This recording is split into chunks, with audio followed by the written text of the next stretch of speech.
Bismillah,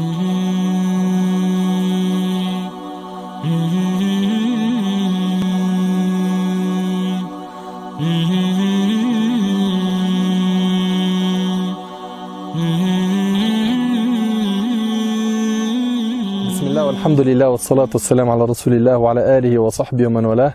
Rabbi sharah li sadri wa yassir li amri wahlul 'uqdatan min lisani yafqahu qawli. Mes frères et sœurs, assalamu alaykum wa rahmatullahi wa barakatuh. Aujourd'hui, avec l'aide d'Allah tabaraka wa ta'ala, j'ai envie de vous parler du bonheur. Chaque être humain, j'ai bien dit être humain, musulman ou non, est à la recherche du bonheur. Certains pensent que le bonheur se trouve dans l'argent. Donc pour eux, la vie est une course derrière l'argent. Et selon eux, l'argent fait le bonheur. Alors que, on le sait, il y a beaucoup de gens qui sont très riches, mais qui malheureusement vont souvent chez les psys, vont même jusqu'à se suicider. Donc si réellement l'argent apportait le bonheur, ces gens-là ne vivraient pas des malaises. Et donc, ce qu'on comprend ici très rapidement, quand on fait le bilan de ceux qui ont beaucoup d'argent, c'est que oui, effectivement, ça peut te procurer des instants de joie, mais le vide intérieur que ces personnes-là ressentent n'est pas comblé par le matériel. Ça, soyez-en sûrs. Sans compter que les gens qui ont beaucoup d'argent, ils sont souvent soucieux. Ils ont peur de perdre leur argent. Donc ils vont sécuriser ça en les mettant dans une banque. Mais ils ne sont pas à l'abri d'un contrôle fiscal, d'une perte d'argent, de se faire arnaquer et de tout perdre, etc., etc. Et donc finalement, la personne qui a énormément d'argent et qui n'est pas dans la religion, et là c'est un point qu'il faut souligner, et bien cette personne-là va effectivement avoir des instants de bonheur, mais pas le bonheur complet qu'on pourrait vivre tous les jours. Par quoi? Par l'aide de la foi. Al-Iman Billah. On a d'autres personnes qui pensent que le bonheur se trouve dans la notoriété. Le fait d'avoir beaucoup de gens qui nous aiment, d'être des stars, d'être très connus, de monter sur scène, d'avoir beaucoup de gens autour de nous, d'avoir des gens qui nous courent après pour un autographe, d'avoir des millions de vues sur Facebook, Instagram, sur YouTube, etc. Donc certains pensent que la vraie joie, c'est dans le fait d'être connu, d'occuper un certain rang, d'être élevé par rapport aux autres, par rapport à quoi? Par rapport à notre visibilité. Ces personnes-là, beaucoup d'entre eux, pareil, connaissent la détresse. Quand ils sont entre quatre murs et qu'il n'y a plus les autographes et les gens qui leur courent après, ils ne sont pas apaisés, ils ne sont pas épanouis. Et finalement, on se rend compte rapidement, comme c'était le cas par exemple de Diams avant qu'elle se repente, elle était très connue, très réputée, et ça ne l'a pas empêché d'aller chez les psys et de vivre des malaises. D'autres personnes pensent que le bonheur se trouve dans les diplômes. C'est bien les diplômes, mais c'est pas ça qui va te procurer une joie permanente. D'autres personnes aimeraient être des joueurs de foot. Ils se disent, moi si je suis un joueur de foot, j'ai réussi ma vie. Alors c'est vrai que ces personnes-là sont vues comme étant des très très grandes stars. D'ailleurs, notre jeunesse veulent tous être des footballeurs ou des acteurs, des chanteurs, des comiques. Pourquoi? Parce qu'ils les voient. Ils les voient gagner beaucoup d'argent, être très visibles, aimés. Certains rêvent d'un maillot avec le nom du joueur de foot préféré, etc., etc. Pareil, que ce soit un joueur de foot ou un autre, s'il est loin d'Allah subhanahu wa ta'ala, sachez que cette personne-là sera en panique et en stress avant le match, pendant le match, après le match. Toujours peur d'une blessure, de déplaire, de ne pas bien faire, etc., etc. Ces gens-là, finalement, écoutez bien, pour qu'ils vivent un bonheur stable et permanent, ce n'est pas la notoriété qu'il leur faut. C'est pas en étant orgueilleux pour certains et en étant au-dessus des autres que tu réussiras. Allah Ta'ala il dit tilka ad-darul akhirah naj'aluha lil ladina la yuriduna 'uluwan fil ardi wala fasada wal 'aqibatu lil muttaqin. Cette demeure dernière, nous dit Allah Subhanahu wa Ta'ala, nous la réservons à ceux qui ne cherchent ni à s'élever sur terre ni à y semer la corruption. Et cependant, l'heureuse fin sera pour les pieux. Donc ne pense pas qu'en t'élevant que tu seras quelqu'un de super épanoui parce que tu as piétiné un tel, tu as écrasé un tel et tu as aujourd'hui atteint une notoriété qui est très costaud. D'autres pensent que la joie se trouve dans le haram, la fornication, la consommation de l'illicite, drogue et alcool, des soirées où on ne fait que désobéir à Allah subhanahu wa ta'ala. C'est des courts instants de joie que tu te procures et quand tu rentres chez toi, c'est pareil, c'est le vide. Et il est possible même que si ta conscience est toujours éveillée, que tu te retrouves dans des remords qui ne se terminent pas. D'autres personnes aimeraient être des stars, des acteurs, des chanteurs, etc. Vous savez, les personnes qui ont le plus de déceptions amoureuses, c'est ces personnes-là. Ce ne sont pas nos modèles. Nos modèles à nous, ils sont clair. Le prophète sallam, c'est notre modèle. Les compagnons, radiallahu anhum, cette génération qu'il a éduquée, alayhi salatu wassalam, ce sont nos modèles. Ahbab al-Kiram, pour faire court et simple, sachez une chose, ce corps humain que nous possédons contient une âme. Et l'âme est de trois types. Il y a l'âme apaisée, celle qui est apaisée d'avoir Allah tabaraka ta'ala comme Seigneur. Celle qui est épanouie par le fait qu'elle adore Allah subhanahu wa ta'ala. Celle qui est apaisée d'avoir l'islam comme religion, Muhammad sallallahu alayhi wa sallam comme messager. L'âme apaisée est celle qui se tranquillise quand elle fait des bonnes actions. On a après une deuxième catégorie d'âme, c'est l'âme qui s'autocritique tout le temps. C'est le type d'âme qui est dans l'autocritique, c'est-à-dire que si la personne fait des bonnes actions, eh ben, elle lui dit pourquoi tu n'en as pas fait plus. Et quand il fait des péchés, elle se remet en question. Elle se remet en question et elle culpabilise, elle regrette. Ces deux premières catégories d'âmes, tabarakallah, ils sont très bien. Que ce soit une âme apaisée ou celle qui est dans l'autocritique tout le temps. Ensuite, on a an-nafs al-ammara bis-sou, l'âme qui est incitatrice au mal.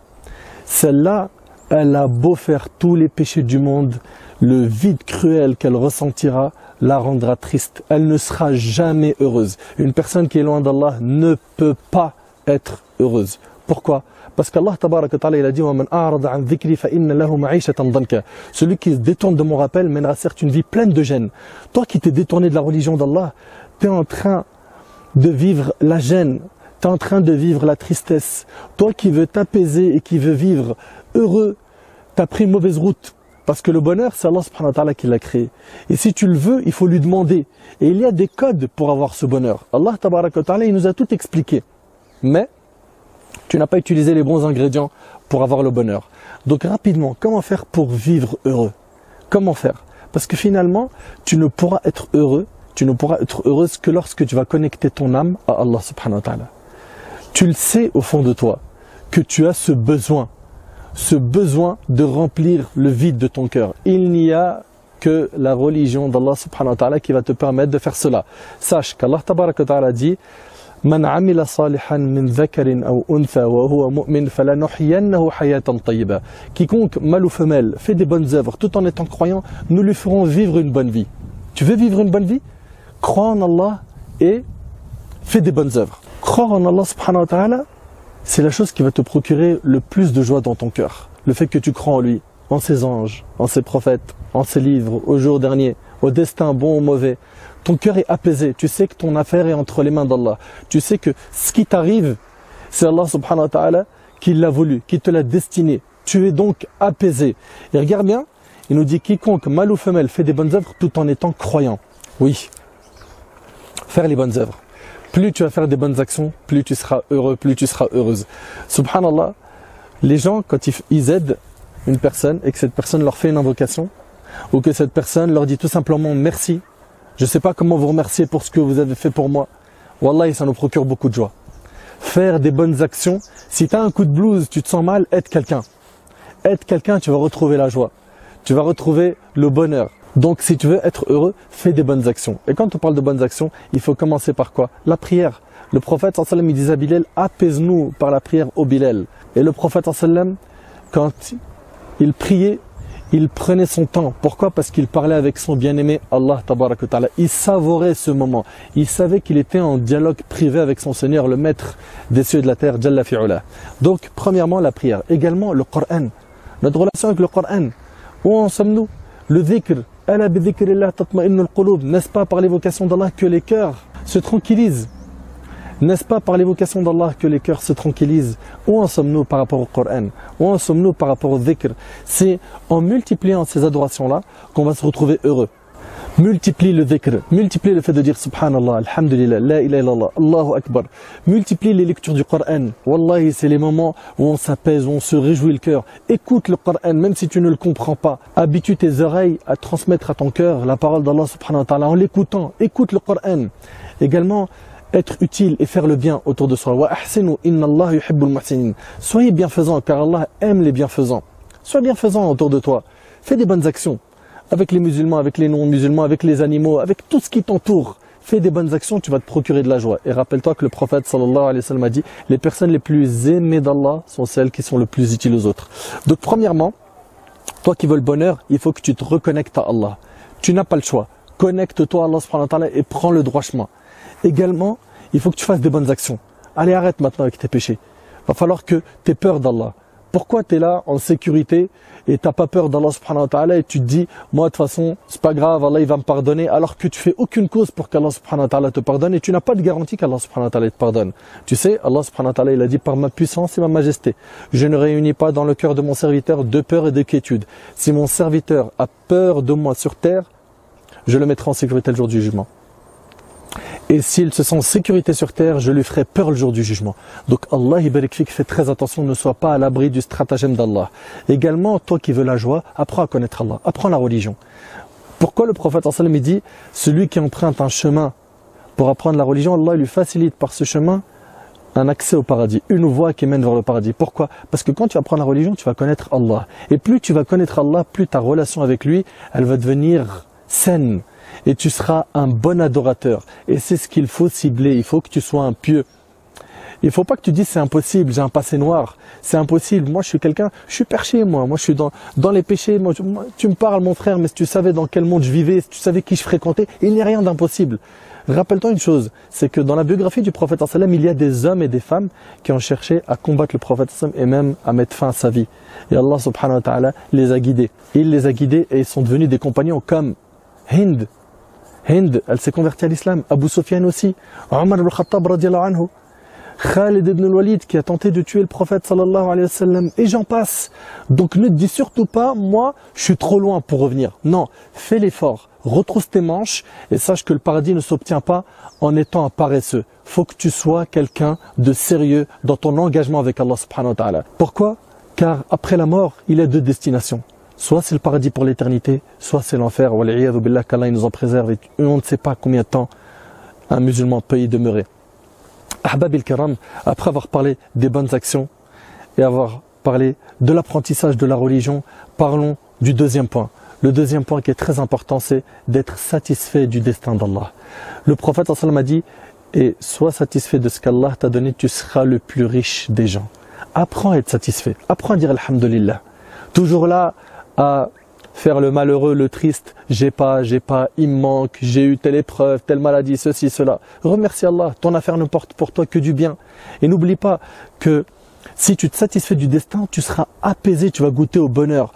Toi qui te dis, je voulais me marier avec une telle, ça n'a pas marché, je suis triste.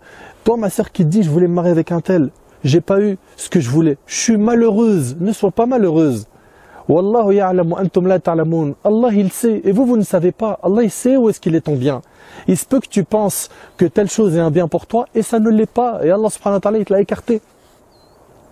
Et il se peut que tu penses que cette chose est un mal pour toi alors que finalement c'est un bien pour toi. Allah ta'ala il sait où est-ce qu'il est ton bien. C'est pour cela que le croyant et la croyante ils croient au destin et ils sont apaisés par le destin d'Allah subhanahu wa ta'ala. Ça c'est le deuxième point. Retenez-le. Après avoir parlé de croire en Allah et faire les bonnes actions, ça c'est ce qui amène le bonheur. 2, sois satisfait du destin d'Allah subhanahu wa ta'ala. 3, et c'est avec ça que je vais terminer Inch'Allah, implore Allah, invoque Allah. Invoque Allah subhanahu wa ta'ala pour qu'il fasse de toi quelqu'un d'épanoui et d'heureux. Il n'y a rien de difficile pour Allah subhanahu wa ta'ala. Allah subhanahu wa ta'ala, il peut changer n'importe quelle situation très rapidement.